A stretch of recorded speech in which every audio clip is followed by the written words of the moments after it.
Bienvenidos a Sombras del Terror, donde las sombras cobran vida y los susurros de lo desconocido te acompañan. Prepárate para sumergirte en relatos oscuros, llenos de misterio, terror y lo sobrenatural.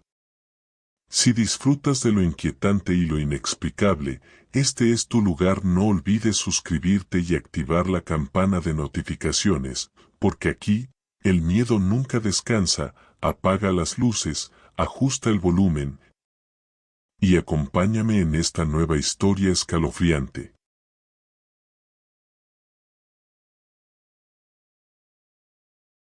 Ya han pasado 10 años de aquel suceso, pero lo recuerdo claramente, pues es la experiencia más aterradora que he vivido. Era mi último año en la Facultad de Comunicación y todo era perfecto. Fotografía y edición era mi materia favorita y aunque demandaba mucho de mi tiempo me encantaba estar viviendo mi sueño de niño, ser reportero. Los proyectos finales se acercaban y uno de los que más me emocionaba era el de esa materia, pues debíamos poner en práctica todo lo que habíamos aprendido durante el semestre. Sinceramente era muy bueno en eso, siempre tenía las mejores notas, pero esta vez no sabía sobre qué hacer mi proyecto. El proyecto era en equipos y teníamos que hacer un documental en vídeo acerca de algún tema interesante y principalmente captar la esencia de algún lugar, que debía tener mucha historia que contar. Mis amigos y yo habíamos pensado en un exmuseo, iba a ser increíble retratar cada detalle, pero el encargado nos dijo a última hora que nuestra propuesta había sido desacatada, así que teníamos que encontrar otro lugar. Al llegar al departamento le conté a mi novia sobre aquel inconveniente, ella se quedó pensando un rato y después me comentó que le habían contado sobre un hospital psiquiátrico abandonado en las afueras de la ciudad, que tenía una gran historia, puesto que había sido el más popular en los años 70. A ella le encantaban las historias de terror y por eso sabía demasiado acerca de eso, aunque para ser sinceros a mí no me gustaban mucho esos temas, era escéptico y me parecía ridículo pensar en objetos que se mueven solos o fantasmas, pero la idea no sonaba tan mal, pues podíamos hacer un reportaje sobre lo acontecido ahí y grabar todo el lugar por la noche. Seríamos la sensación, pues dudaba que alguien más hiciera algo así. Hice la propuesta a mis amigos y ellos aceptaron, pero de nuevo debíamos pedir permiso.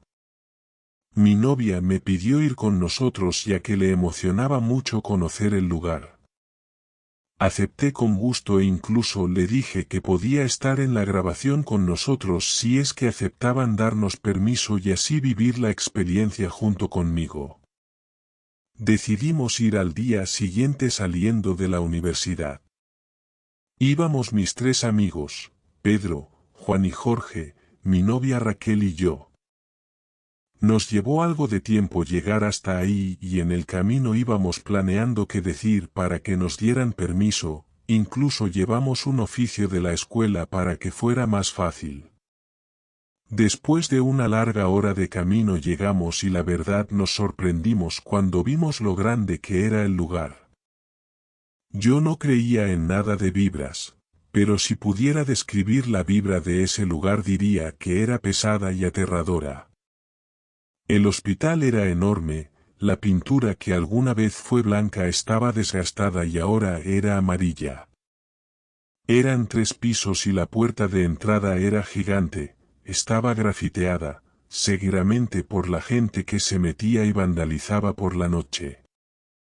Daba un aspecto espeluznante. El guardia nos recibió con desconfianza, pero después de contarle el proyecto, se portó muy amable. Aceptó que entráramos y grabemos, siempre y cuando no hiciéramos ningún daño a la propiedad, además nos dijo que él no se hacía responsable de cualquier acontecimiento extraño, porque en aquel lugar pasaban cosas muy raras. Nos empezó a dar un recorrido y nos contó acerca del lugar.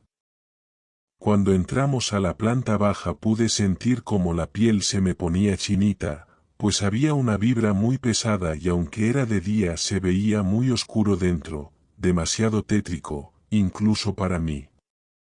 Las paredes estaban pintadas de blanco, pero se notaban manchas de lo que parecía ser sangre. La recepción tenía una computadora y un teléfono muy viejos, todos llenos de polvo. Así como papeles, lo que parecían ser expedientes y un libro de visitas aún abierto con la fecha del 7 de septiembre de 1966. Nos llevó a los cuartos, en ellos solo había una cama individual y una pequeña mesita de noche al lado. La pintura de estos era diferente, estaban pintados de un verde opaco y triste. Estaban llenas de rayones por todos lados, dibujos extraños y algunos tenían grafitis recientes.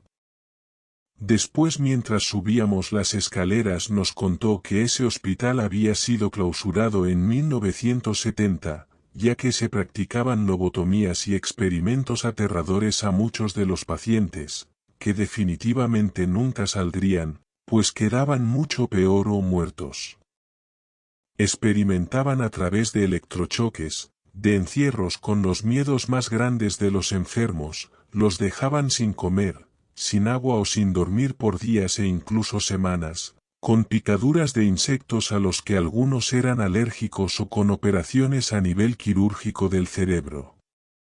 Cuando llegamos al segundo piso la tensión comenzó a crecer, en el aire se respiraba terror y desesperación, aunque nadie dijo nada, estoy seguro de que todos lo sentimos.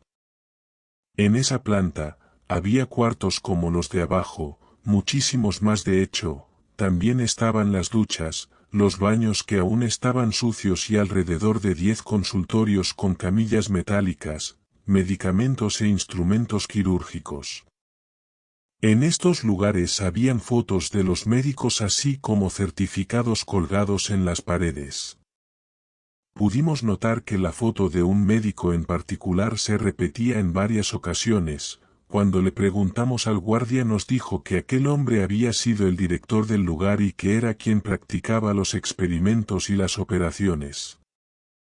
En este tipo de hospitales no hay muchas ventanas, nos explicó, pues podía darse el caso de suicidios. Solo existían 2 muy grandes y nos contó que todas las noches las cerraba y amanecían abiertas.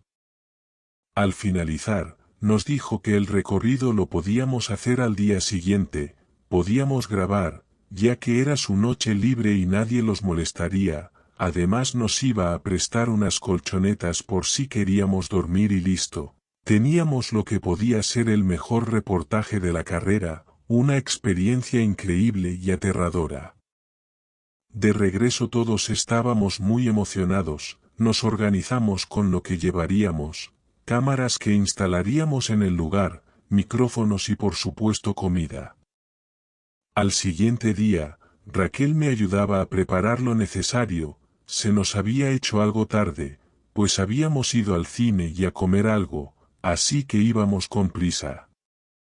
Mis amigos llegaron por nosotros y nos fuimos, íbamos muy felices, porque ese sería el pase a no hacer el servicio social y a buenas notas en nuestra materia favorita. Llegamos y el velador ya nos estaba esperando, eran las 11 de la noche, nos recibió con gusto y se puso contento cuando le dimos la comida que le habíamos comprado. Nos acompañó a instalar las cámaras y no voy a negar que todo se veía muchísimo más aterrador de noche. Por un momento tuve el impulso de salir corriendo, pero no quise verme como un cobarde, aunque después de todo supe que todos ahí sentían lo mismo y me arrepiento de no habernos ido. Instalamos todo, cenamos, nos deseó buena suerte y se fue a su casa. El lugar era muy grande y habían 1000 puertas, así que nos recordó que la única puerta de entrada y salida era la que estaba llena de grafitis. Comenzamos la grabación y el recorrido, empezamos por la parte de abajo contando lo que sabíamos del lugar.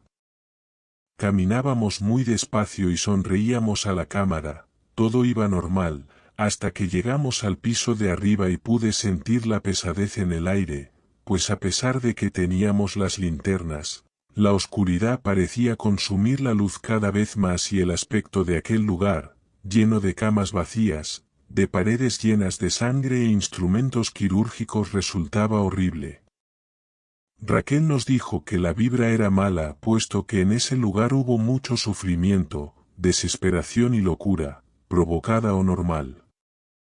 Ya eran las 2 de la mañana y todavía nos faltaba recorrer mucho del lugar, pero ya estábamos muy cansados, así que decidimos dormir una hora para reponernos y seguir. Nos acomodamos en las colchonetas y descansamos. Fue difícil pues los ruidos provocados por el eco nos ponían nerviosos, pero al cabo de un tiempo el despertador sonó, nos levantamos y parecía que teníamos aún menos energía que antes, nadie entendía por qué. Tomamos algo de agua y decidimos seguir. Llegamos al último piso, pasamos por las 2 ventanas y nos dimos cuenta de que estaba abierta, aunque antes de irse el velador la había cerrado. Esto nos causó miedo, pero no dudamos en decirlo en el vídeo. La grabación quedó increíble, terminamos alrededor de las 6 de la mañana, eso marcaba el reloj, pero lo raro era que aún se veía oscuro, quizá por el edificio. Decidimos separarnos para ir por las cámaras. Los chicos ya estaban cansados y Raquel estaba nerviosa, me dijo que ya se quería ir, que tenía miedo, pues había visto una sombra pasar cuando caminó hacia el baño. La calmé y le dije que solo era cuestión de juntar el equipo y después podríamos ir a casa a descansar. Más tranquila me dio un cálido abrazo y me ayudó a meter el equipo de grabación en la maleta. Después de una hora ya estábamos casi, todos abajo, solo faltaba Raúl. Le gritamos en varias ocasiones, pero fue en vano, él no respondía, lo llamamos por teléfono, pero no había señal. Decidimos ir a buscarlo, todos ya queríamos largarnos de ahí e ir a dormir, pero no lo encontramos, así que revisamos las grabaciones en la computadora de la última hora y primero no encontramos nada, pero después de un rato en el minuto 46 pudimos ver a Raúl caminando hacia una de las cámaras, hasta que algo invisible lo aventó con fuerza y lo arrastró fuera de ahí. Sorprendidos y muy asustados, pudimos notar cómo se nos ponían los pelos de punta.